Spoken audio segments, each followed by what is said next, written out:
আসসালামু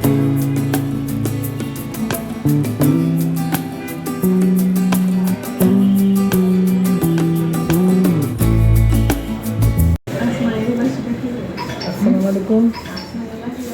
আমি ডাক্তার দেখাতে এসেছিলাম ইএনটি হাসপাতালে। ডাক্তার দেখিয়ে আলিয়া খানার ডাক্তার দেখিয়ে এখন আলিফ আমাদেরকে নিয়ে আসছে কাচ্চি ভাই বিরিয়ানি খাওয়াতে। খুব খিদে লেগেছে। বাসা থেকে ৫:৫টার সময় বেরোইছি, এখন বাজে রাত ৯:৩০। বাসা যেতে তো আরও ২ ঘন্টা লাগবে। এখন আমরা কাচ্চি ভাই বিরিয়ানি দোকানে আসলাম। আলিফ আমাদের বিরিয়ানি খাওয়াচ্ছে। ও মাশাআল্লাহতে কিছু ইনকাম করতেছে, তাই দেশে আমাদের খাওয়াচ্ছে।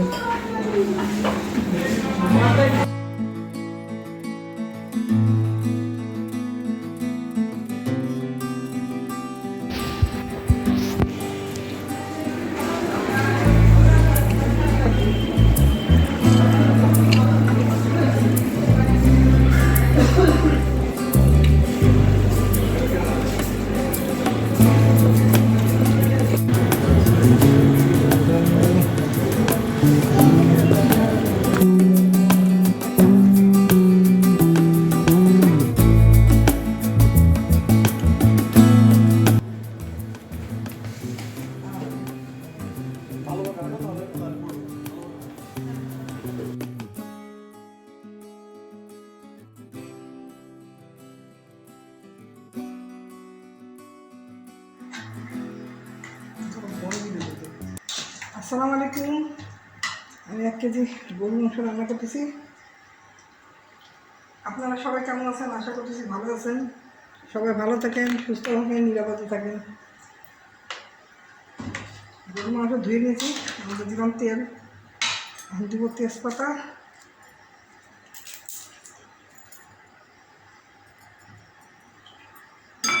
দারচিনি, লং, এলাচ,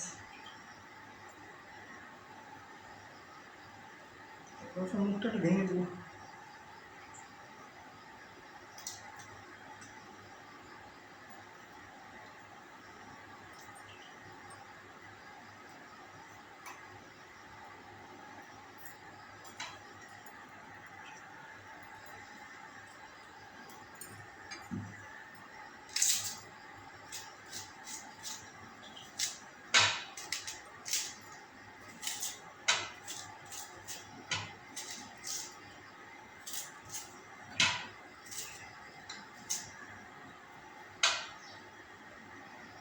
দুটো বড় বড় পেঁয়াজ পচা, ফেলে দিয়েছি।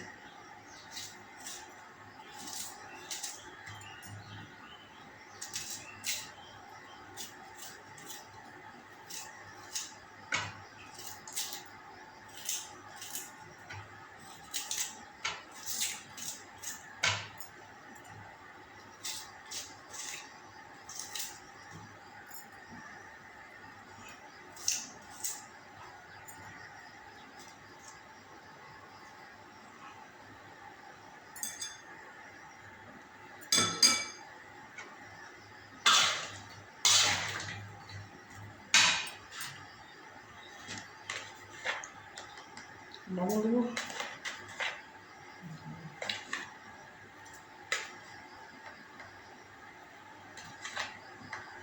8 চামচ দিলাম লবণ,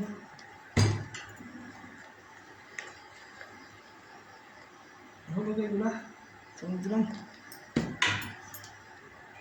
ধনিয়া গুঁড়ো 1 চামচ দেবো, মরিচের গুঁড়া দিব না, শুকনো মরিচ, আদা রসুন জিরা ব্লেন্ড করে তারপর এটা দিব। এখন এটা এখানে হতে থাক, আমি ব্লেন্ড করে আসি।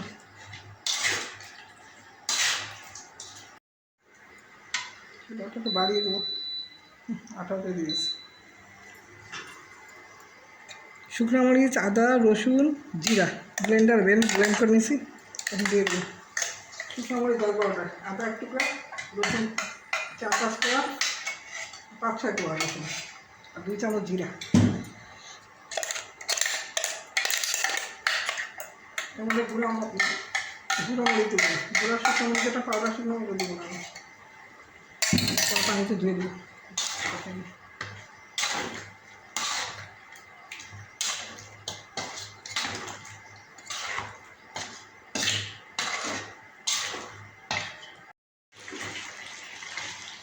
ব্লেন্ডারে মরিচ, জিরা, আদা, রসুন যে কষালাম, তেল উঠে গেছে। এখন দিয়ে দেবো ব্লেন্ডার ধোয়া পানি। ব্লেন্ডার অনেক লেগে থাকে, এই পানি লাগিয়ে এই পানি দিয়েই কষাবো। দ্বিতীয় রসুন দিয়ে পানিটা এটা শুকা পানিটা এটা কষানো দিয়ে তারপর আলু দেবো। ব্লেন্ডারে মশলার পানি দিয়ে কষানো না থাকুন, পানিটা শুকিয়ে আসছে। এখন দিয়ে দেবো কিছু আলু কেটে ধুয়ে রেখেছি, আলুটা দিয়ে দিলাম। আমি এটা কষাবো।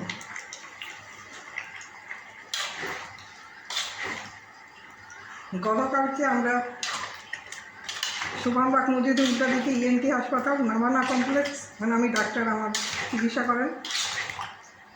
আর 3 মাস গেলে 3 বছর হয়ে যাবে আমি ওনার কাছে চেক আপে যাওয়া হচ্ছে না, বিভিন্ন কারণে যাওয়া হচ্ছে না।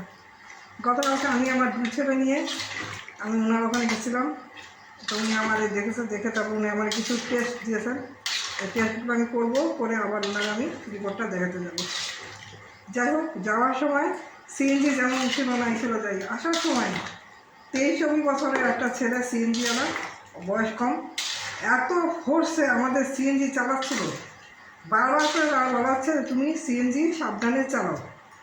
সে এমন হুলস্থুল করে চালাচ্ছে যেন মনে হয় ও ঘোড়া রেস করতেছে রাস্তায়, খুব ফোর্সে চালাচ্ছে। এমন সময় ডিভাইডার, আমাদের সিএনজি ডান পাশে মোড় দিবে, ওই সময় সামনে একটা গাড়ি এসে গেল, আর পিছন থেকে এসে গেল, কারণ আমাদের গাড়ির ডান পাশ দিয়ে খুব ফোর্সে একটা বাস চলে আসছে। মানে বাস চালকের দক্ষতার জন্য খালি কালকে আমরা বেঁচে গেছি। ও যদি থামাতে না পারতো তাহলে ওর বাসটা আমাদের সিএনজির মধ্যে রাখলে আমরা হয়তো 3 জনই মারা যেতাম। এমন জোরছে, এমনভাবে আমার কোনো দিনও এতদিন রাস্তাঘাটে চলি কখনো এই ধরনের আমি দেখিনি, আমার হয়নি কখনো। এমন ফোর্সে বাসটা আসলো, এসে আমাদের সিএনজির মধ্যে একদম জোরছে, একদম বাগি দেওয়ার মতো। ওই মুহূর্তে আল্লাহ রহমত ছিল, আল্লাহ রহমত করছে যে বাসটা সেই চালক থামাতে সক্ষম হয়েছে। সে আমি মানে অনেক কালকে এই দুর্ঘটনা থেকে আল্লাহ বাঁচিয়েছে। কালকে 2-3 বার দুর্ঘটনায়। আবার দক্ষিণখানে আবার আমরা বাজার টুকটাক কিছু কেনাকাটা করলাম, ওখান থেকে আসার পথে কিছু টুকটাক জিনিস নিয়ে আসবো। রাস্তা ফাঁকা, আমি রাস্তা পার হচ্ছি, ডানে বায়ে দেখে নিলাম একটা অটো, সে এখানে বসা ছিল। হঠাৎ করে সে স্টার্ট নিয়ে, মানে আসতে ধীরে না, একদম ফোর্সে সে প্রায় আমাদের মানে ধাক্কাই দিয়ে, তো আমি তাড়াতাড়ি লাভ দিয়ে সরছি, সেও থামেছে। 2-2 বার কালকে দুর্ঘটনা থেকে বেঁচে যাওয়া হয়েছে। কী অবস্থা, রাস্তাঘাটে বেরোলে কেউ বলতে পারবে না গন্তব্যে নিরাপদে পৌঁছাবে বা বাড়ি ফিরে আসতে পারবো, এমন এমন রাস্তাঘাটে অবস্থা। আমি সব রকম পাগল হয়ে গেছে। যার যেমন ইচ্ছা সেভাবে চালাচ্ছে সিএনজি, সেভাবে চালাচ্ছে রিক্সা, সেভাবে চালাচ্ছে অটো, যেন মানে কোনো সিস্টেম নেই, সিস্টেম ছাড়া চলতেছে। আল্লাহর কাছে লাখ শুকর যে আমাদের কোনো দুর্ঘটনা ঘটেনি, আমরা নিরাপদে বাসায় আসছি। মাংস আলু ভালো করে কষানো হয়ে গেছে, এখন ঝোলে রান্নাকে পানি দিয়ে দেবে।